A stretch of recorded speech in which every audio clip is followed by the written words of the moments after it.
Bonjour à toutes, bonjour à tous. Bienvenue sur 8 Mont Blanc à l'occasion d'un nouveau journal. Nous sommes aujourd'hui le mercredi 16 avril 2025 et sans plus attendre, voici les titres qui font l'actualité ce soir. La Haute-Savoie se projette en 2027, date des championnats du monde de cyclisme UCI qui seront organisés dans le département. La présentation officielle de l'événement a été réalisée ce mardi, reportage dans un instant. Puis nous prendrons la direction de Val d'Isère à l'occasion de la 28e édition du Festival international du film Aventure et Découverte. Un rendez-vous incontournable qui se renouvelle chaque année. Nous verrons ça en deuxième partie de journal. Mais on débute donc avec les championnats du monde de cyclisme UCI 2027 Haute-Savoie-Mont-Blanc qui sont officiellement lancés. Ce mardi, les grandes lignes de cette compétition XXL ont été dévoilées à Sallanches. Du 24 août au 5 septembre 2027, la planète sport aura donc les yeux rivés sur la Haute-Savoie. Au total, 281 titres mondiaux seront décernés et plus de 10 000 athlètes seront attendus sur la vingtaine de disciplines représentées. Pour l'occasion, Bernard Hinault était de retour sur la célèbre côte de Domancy, celle-là même qui avait fait sa légende en 1980 lors de son titre mondial. Sébastien Germain était sur place, on regarde son reportage. Avec un monument à l'entrée de Sallanches et une route à son nom à Domancy, Bernard Hinault est ici chez lui, dans le pays du Mont-Blanc.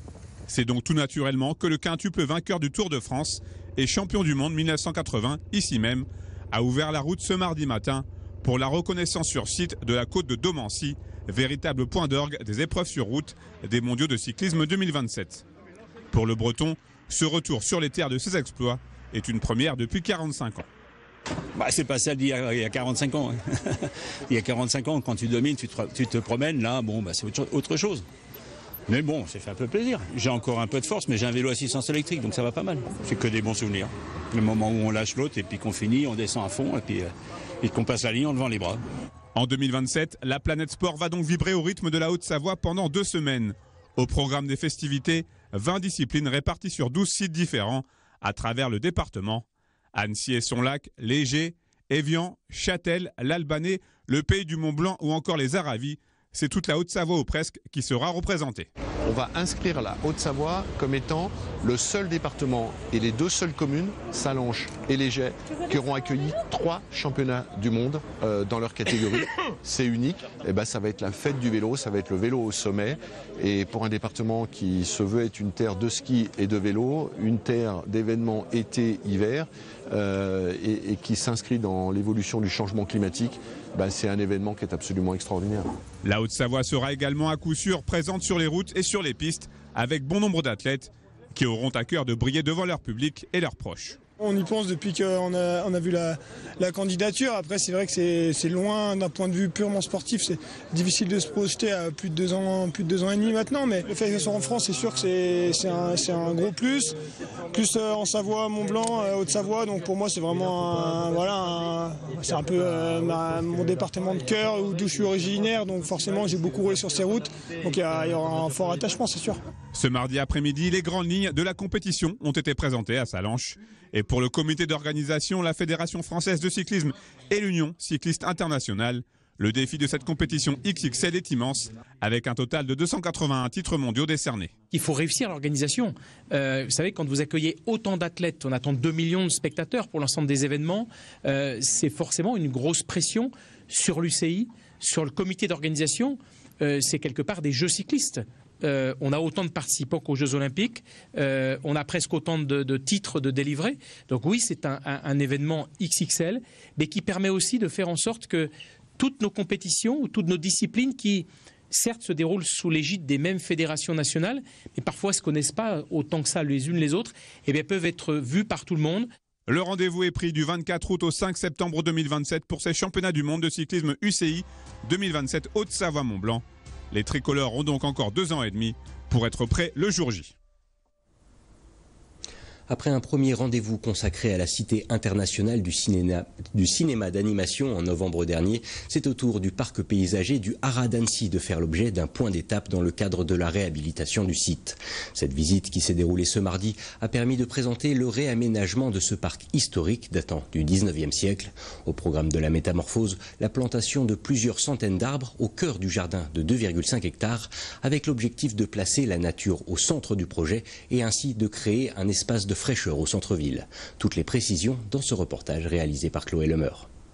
Ce projet-là, le quartier du Haras. Ce mardi matin, élus et porteurs du projet de transformation du Haras d'Annecy se sont réunis pour une visite de chantier. Au cœur de ce nouveau point d'étape, l'aménagement du parc paysager. Objectif de cette métamorphose lancée il y a quelques mois, créer un lieu de vie et renforcer la place de la nature en ville.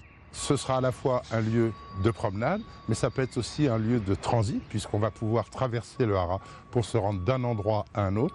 Et la volonté, elle est double. C'est d'abord le bien-être des personnes et des habitants, mais c'est aussi de répondre au réchauffement climatique, puisque, vous savez, on doit rafraîchir la ville. Dans ce parc historique, près d'une 50aine d'arbres séculaires sont conservés.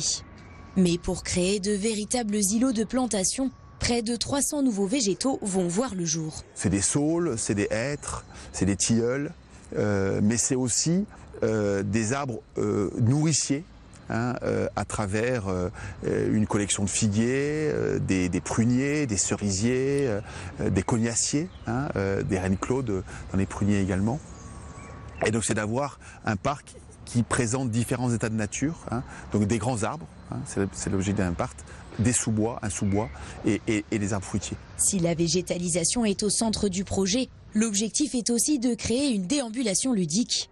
Jeux de forme dans le mobilier, dans les sols et les allées sont donc prévus dans l'aménagement.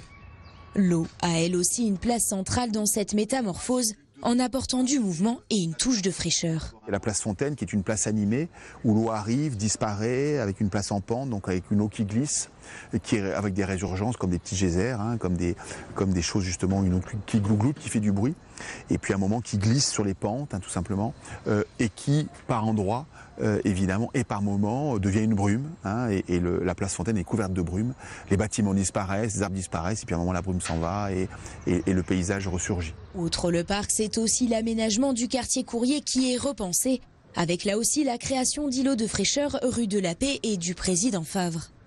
Enfin, la place François de Menton fait elle aussi l'objet d'une réhabilitation, avec un travail sur les sols, mais aussi de végétalisation.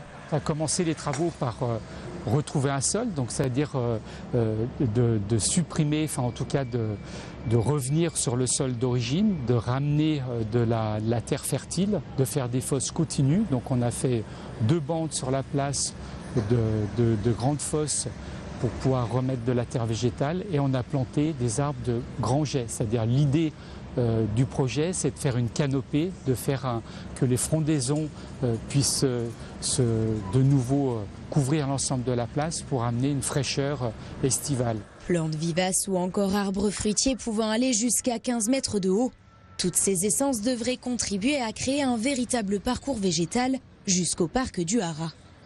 Un espace que les Annéciens pourront découvrir dès l'automne prochain. Pour sa 28e édition, le Festival international du film Aventure et Découverte rassemble dans la station de Val d'Isère plusieurs milliers de personnes autour d'une programmation d'une dizaine de films.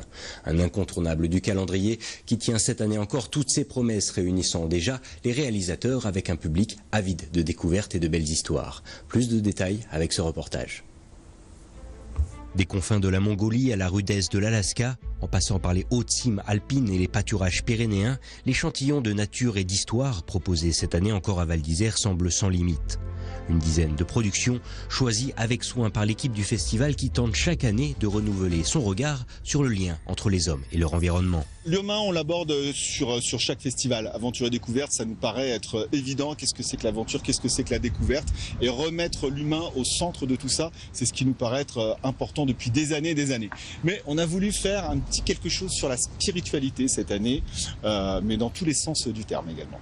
On peut le retrouver, mais ça je laisserai à chacun le soin de retrouver la spiritualité dans chacun des films proposés. Pas tous les films non plus, justement des fois on fait vraiment des retours sur quelque chose de complètement différent, mais vous allez voir que la spiritualité qu'on peut voir dans chacun des films. Véritable fête du dépaysement, le Festival international du film d'aventure et découverte devrait cette année encore réunir près de 10 000 spectateurs au cours des 4 soirées de projection. Un public avide de grands espaces qui motive de plus en plus de réalisateurs à venir présenter leurs projets, qu'ils finissent récompensés ou pas. Ce qui m'importe, en tout cas, c'est que la projection se passe bien et qu'après l'échange avec le public se déroule bien. Et c'est là où on voit si le film a plu ou pas, quoi. C'est surtout dans ces moments-là. Et après, c'est clair, si on gagne un prix à la fin, c'est un bonus qui est excellent, quoi. Mais bon, il y a plein de films qui sont sélectionnés, donc ça va pas. Je vais pas me ronger les ongles jusqu'à la remise des prix, quoi. J'évite d'y penser. Et puis si jamais ça arrive, moi, je suis très heureux comme ça. Ouais. Sur plus de 130 films initialement inscrits, ce sont donc 11 productions qui sont projetées dans les différentes salles avalines. Et pour les départager, c'est un jury trié sur le volet qui a été constitué, mêlant différents univers comme les médias, le sport, le cinéma et bien sûr l'aventure. D'abord on regarde, on ne se laisse pas influencer par toute information préalable. J'ai peu lu, je sais même pas ce que je vais voir aujourd'hui, si je sais le premier parce que voilà, c'est une histoire d'escalade. Mais sinon le reste j'ai même pas regardé parce que j'ai envie que ça me saute aux yeux dans la soirée. Et voilà, c'est ce qui est intéressant dans ce festival, ça nous pousse. Je pense que chaque film va nous pousser à réfléchir autrement.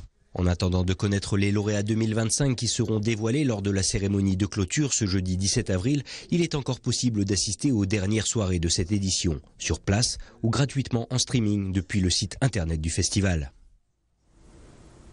Voilà ce qui conclut ce journal sur 8 Mont-Blanc. Merci à tous de votre fidélité à l'information sur notre antenne et bien sûr, merci à toute l'équipe. Tout de suite, Thierry Paul me prend le relais pour le bulletin météo et pour ce qui est du retour des news sur notre antenne, le rendez-vous est pris pour demain, jeudi à partir de 18 h. En attendant, je vous souhaite une très belle soirée avec nos programmes. À bientôt.